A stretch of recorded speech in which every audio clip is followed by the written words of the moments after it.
And anyone who's had the opportunity to correspond with him in email would notice the way he signs his emails. Husband, father, grandfather, art historian, friend, in training, close quote. And I probably ought to sit down right now and just say that sums it up. But I have to say that John is a man of 1,000 faces. The first thing he told me about himself, this is a guy that showed up, about a year and a half ago, and started showing up all the time. Well, he's not somebody you overlook, right? Physical presence altogether. And so the first thing he revealed to me, we're sitting at Atkins Auditorium, and he said, "Oh yeah, I was a professional knife thrower." And I'm sure I must have had the most astonished look on my face. I'd like to have seen what the look was on my face. What? A professional knife thrower, over the road, comedian, knife thrower, etc.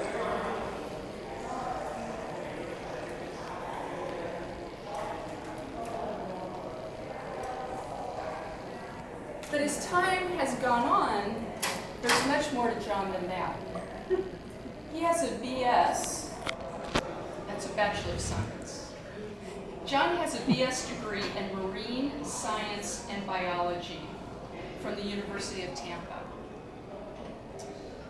And John did have, about a 15-year career of being on the road doing this knife-throwing comedic act, and we can all catch him on YouTube out at the Renaissance Festival in tights. Today, though, John is founder of a computer forensics company. And he, I don't think is working for the NSA, but who knows what's happening. So John's world is very technically oriented. Some of the people, professional training he does for his peers are things like surviving mobile forensics, Macintosh forensics survival course, system administration for SQL Server 7.0, Marsware basic computer forensic analysis. Do we wonder why he decided he wanted to come play with us? So we're very fortunate that he sat on our collectors panel. He's a new collector, and it was a real ball having that discussion. But tonight, John is back to talk to us about nudes, cows, and clowns, adventures, and print collecting. Join me in welcoming John Mallery.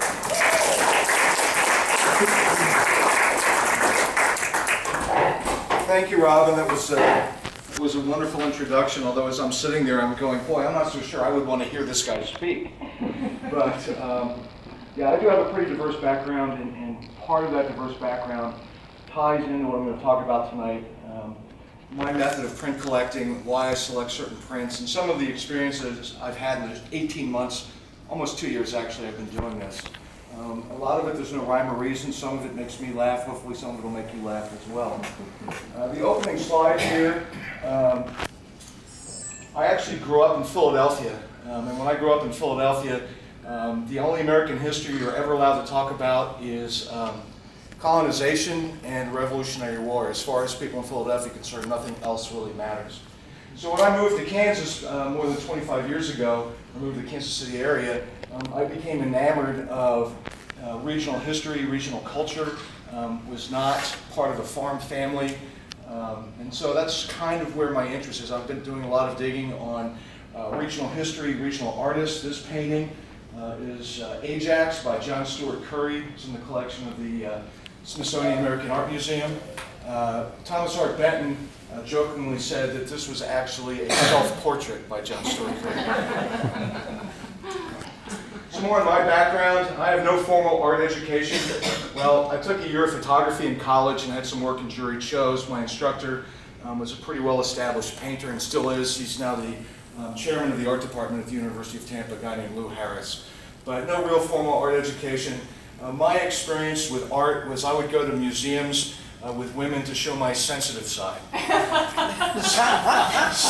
So there was no any kind of intellectual or spiritual pursuit. I just wanted to look intelligent. Did it work? Sometimes. My work right now, I'm a testifying expert in computer forensics. That basically means I recover evidence off of computers and then testify about it in court. I also do criminal defense work, a lot of child exploitation cases. So it's ugly, nasty work. In fact, I was testifying in court in Manhattan, Kansas earlier today. Guy's looking at a life sentence. So it's really stressful work. And so what I like about art and prints, it has absolutely nothing to do with anything evil. It's a softer side of the world, and I really use it to get a break away from the technical side and stressful side of my work. Been a member of the Print Society for about 18 months. Probably the coolest decision I ever made. Yeah. And I'm not just saying that because I'm in front of you folks.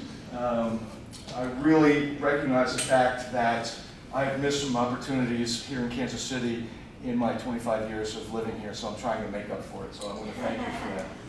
I'm a collector. I collect a lot of things. Formerly orchids, now prints, which I like because they don't die. When you spend $100 on a plant and 6 months later it's dead, you're a little disappointed. I started out with an interest in American art and artists, primarily American scene and contemporary. I would say mostly 1900 to 1945 is my primary interest. Reason being is I can't pronounce most of the European artists' names. And this American art scene, at least to get started, a much more approachable way to collect and study and learn.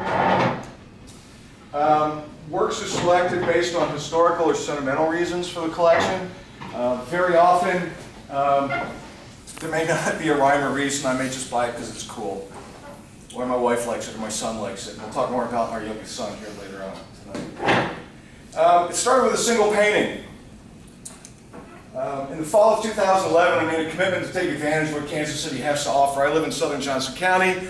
Not a lot of cultural diversity in southern Johnson County. And I've lived in this area a long time. In fact, I used to live at the corner of Brush Creek and Oak and never set foot in the Nelson, which is ridiculous. So I said, okay, I'm going to start with the Nelson Atkins Museum of Art. It's a cool place. I like the building. I like going there. There's a particular painting that I really liked. That's me with a painting. It's in Gallery 219. I've seen it off and on during my visits here to the Nelson. And I was fascinated by the painting for the simple reason that the subject seemed to be holding balls like a real juggler. It does not look to me as a juggler. It looks like a real juggler. I'm like, well, who is this guy? Who's the painter? What's the deal here? Who's the model? Who's the artist? A little bit more of my background. You notice it's a painting of a juggler. This is a drawing of a juggler. It's a drawing of me in 1983. As part of, I've toured Renaissance festivals for many years. In fact, I'm in the middle of my 30th season at the Kansas City Renaissance Festival this year. And yes, it hurts. As part of working at Renaissance festivals, you are required to participate in promotional events. So I was working at the Bay Area Renaissance Festival of Largo. A fellow performer is here tonight, Rod Sipe, who was Dr. Dumpay at the Renaissance Festival, a wonderful magic and fire reading show, if you can see it. So Rod knows that we have to do these promotional events. So they got a call, hey, we need a model for a bunch of artists. And I'm like, yeah, whatever. So I show up and sit for a couple hours, holding my juggling clubs. There were about 7 or 8 artists in the room in the studio. And I left. I'm like, I'm 25 years old when this was done. The concept of owning art was completely alien to me. Well, when I joined the Print Society, I tracked down this guy's business card, which had my picture on it. I'm like, I wonder if that piece, that drawing, is still in existence. So, being a trained investigator, I tracked down the artist. He has the Painted Fish Gallery in Dunedin, Florida, and I sent him an email. And he responded and said, yes, it's about time you contacted me. I did that drawing and entered it in shows hoping to win money, which he didn't do. And after it entered a couple of shows, he put it in his living room, and it's been hanging on his living room wall ever since. So That was one of my recent purchases. Would not have pursued that had I not started pursuing prints. So I think it's really cool. But yeah, that was 30 years ago when that was done. I look exactly like that now. So we're in Walt Kuhn, the juggler painting. Who's Walt Kuhn? So I did a lot of research. I bought this book, very voluminous book, and read it cover to cover. Model is George Silverette, who actually posed for several other paintings. If you're not familiar with Walt Kuhn, he's best known for doing paintings of vaudeville and circus performers, basically behind the scenes, not performing, not showing their public face, but their private faces behind the scene, as you can see in this particular painting on the cover of this book. I learned the term catalog raisonné at this point, which is cool. You can collect those too. Imagine that. I have some now. And then, this is where it all started. I'm embarrassed to do this, but it's true.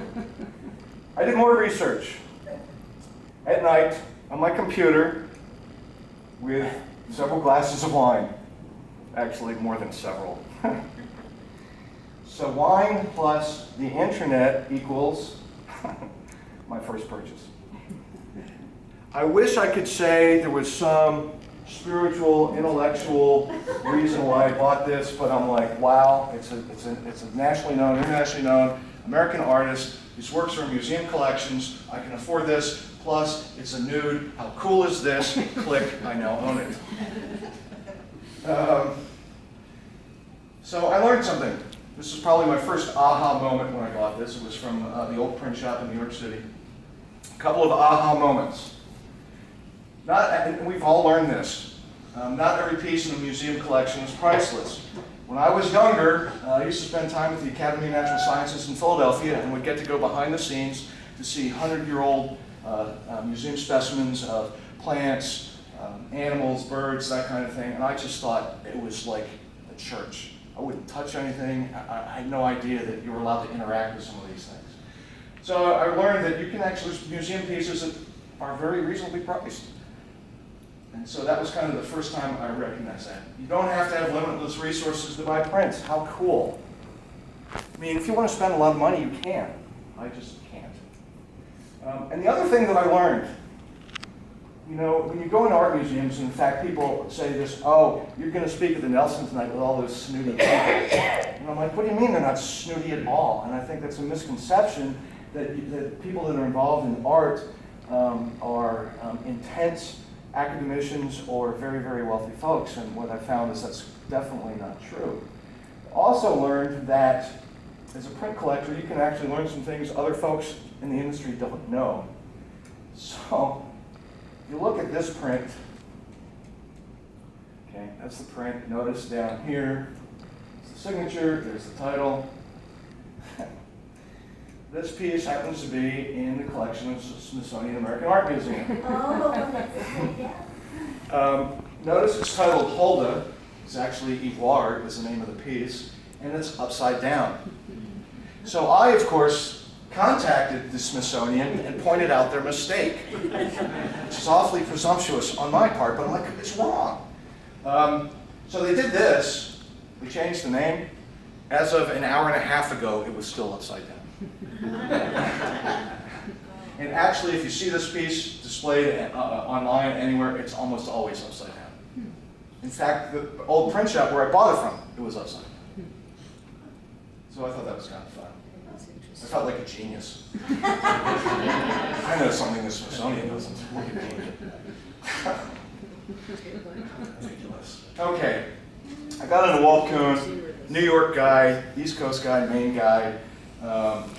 Really cool, really fun, but I'm like, yeah, it's too far away. I live in the Midwest, let's see what's happening in the Midwest.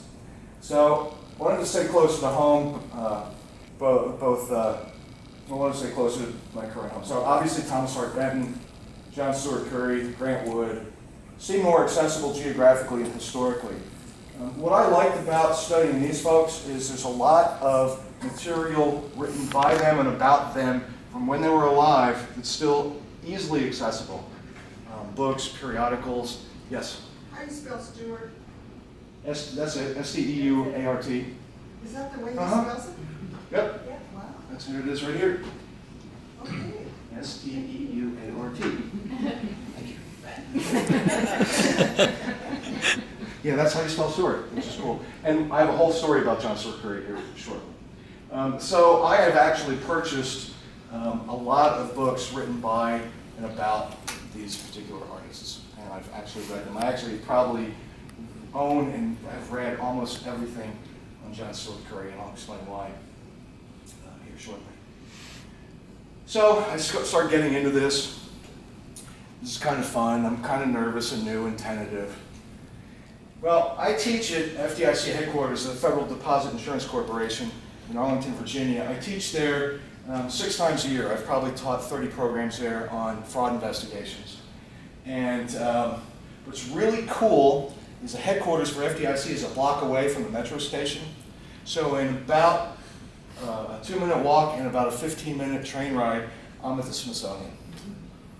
And so when I used to work for a very conservative accounting firm, I'd have to go in, fly in, teach, and fly out. Well, I don't own my own company now, so I fly in a day ahead of time, spend that day at the Smithsonian, and then I teach for an hour and a half and fly home.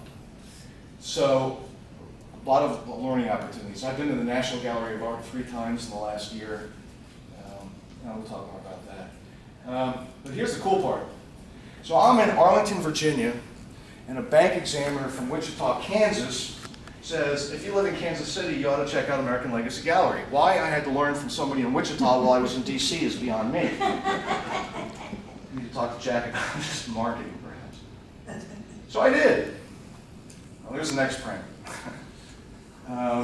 In reading a lot of the historical materials on Kansas, I kept seeing a lot of his prints and just was enamored with the simplicity of them. I just love them. I own 3 of his works now, but this is the first one I purchased of American Legacy. This is another reason when we were in Wichita and went down the Herschel Logan hallway, I was giggling and dancing, which is kind of fun. Okay, didn't just drink wine and get on the computer and study art. I live in Kansas. Let's see what we can find. So I took a couple of road trips. This place is cool. If you haven't been, it's in Garnett, Kansas, which is the birthplace of Maynard Walker. In 1951, Maynard Walker, who was a dealer in New York City, represented primarily Benton, Curry, and Wood, I believe, donated a couple of pieces of work to the library. And some artists started donating pieces. They actually have a separate little museum, no major works, but it's kind of fun. So there's works by John Stewart Curry, George Gross. If you haven't been, I don't know if it's worth it. Well, maybe for this group it would be worth the drive down. But what I did is I drove down, spent some time in the museum. It was another learning opportunity for me because there were some regional artists I'd never heard of, so I take notes. I take my phone with me everywhere, and even if you can't take pictures of the artwork, I'll take pictures of the labels so I can learn and study new artists. So there's a collection, I don't know how many works are up, 50 maybe? Kind of fun. I went down there and then stopped in Osawatomie and went to the John Brown cabin. So it was kind of a fun one-day trip. This is Maynard Walker. This is a painting of Maynard by Luigi Lucioni, portrait of a Kansan. If you're not familiar with Maynard Walker, he was born in Garnett, Kansas, graduated Topeka High School in 1914, was a writer with the Kansas City Journal-Post, worked at the Farrell Hill Galleries in New York City from 1929 to 1935, and then he had his own galleries from 1935 through 1967. Paul actually said this, I think, at the collector's panel. So whenever you buy a print, you buy at least 1 or 2 books associated with that. And so as I was studying the artists, Maynard Walker's name came up quite a bit. In fact, a lot of Kansans' names came up in my research. I'll talk about one here in a little bit. This is just a fun picture from the Archives of American Art. This is John Stewart Curry walking out of Walker Galleries in New York City. Notice the requisite beret that all artists must wear. Okay, apparently I'm the only one who thinks it's funny. And you graduated them too. What? If you go to art school, you graduated them. You graduated in a beret at our school? Correct. Oh my. Back east, yeah. Nothing else, just a beret. Possibly. Later that I was night. actually going to wear a beret tonight, but it was too hot. Up in Oskaloosa, Kansas is John Stewart Curry's boyhood home. It's in Oskaloosa because the town where he grew up, Donovan, Kansas, doesn't exist anymore. Although some of the farm buildings on his original farm are still standing. So if you go here, that's our youngest son, Garrick, who some of you know. Really kind of fun biographical materials and artifacts. I would say maybe half a dozen lithographs on display, some drawings and doodles from when he was in school. Really kind of and they have the proclamation basically apologizing to Curry for the way Kansas treated him in the late 30s and 40s. Okay, this was really intense. On the same property where Curry's boyhood home is the Jefferson County Genealogical Society and Jefferson County Historical Society. So I was telling everybody how wonderful it was to be there and my interest in John Stewart Curry, and they said, I know, why don't you come to a Jefferson County Genealogical Society and talk to us about the life and works of John Stewart Curry? I'm like, okay, why not?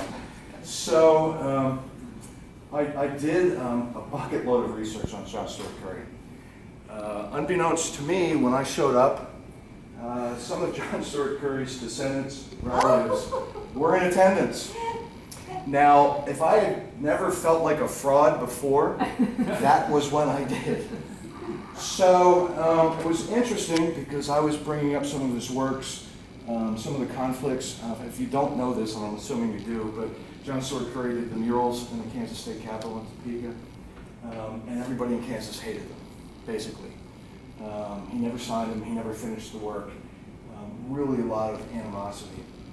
So I talked about some of that.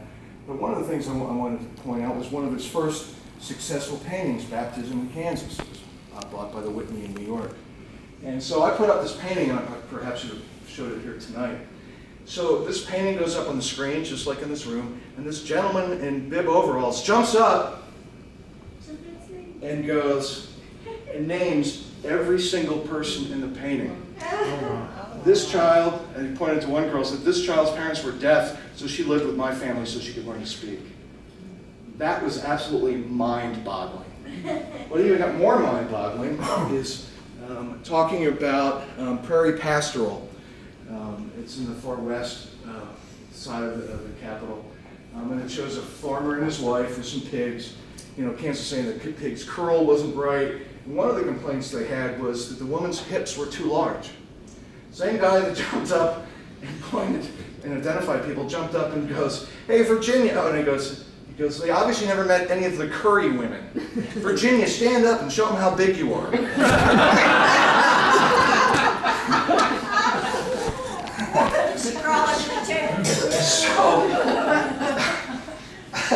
So that was, and she stood up. The other things they complained about Curry's works was that he showed Kansas as being flat. We all know there are places in Kansas that are flat. There's also places in Kansas that are not flat. So this is actually up in northeast Kansas, and I'm driving up there, and it's rather hilly. And there's a particular painting of Private Davis, funeral for Private Davis. And so in the front of the painting, and I probably should have brought these, didn't think I was going to talk about them. But it shows the funeral, and in the background is this flat land. And I said, you know, people are offended by all this flat land in Kansas. And they said, well, that part of the state is flat. I'm like, what do you mean it's flat? And they said, well, this is the address, this is the farm that this funeral took place on. And then they actually pulled out a topographical map of northeast Kansas and showed me the land where that painting had been painted. You're hooked at this point. Oh yeah, I'm like, yeah. So that was really a really cool experience. Basically, to hear people that had personal stories about a well-known American, well, some consider well-known American artists, and just to hear their excitement. And that once again underscored the fact that I really didn't know anything, and what fun I just had a wonderful time doing that. Although I don't volunteer to speak on art very often. This is a Curry Murals. This was another field trip that I took. Had to see what the fuss was about. I love this painting. Just finished reading a biography of John Brown. What an interesting character. And this painting is directly across from the governor's office, so the governor sees that every day when he's there. But a lot of brouhaha over this painting. Why do we want to have a painting of a murderer in the state capitol?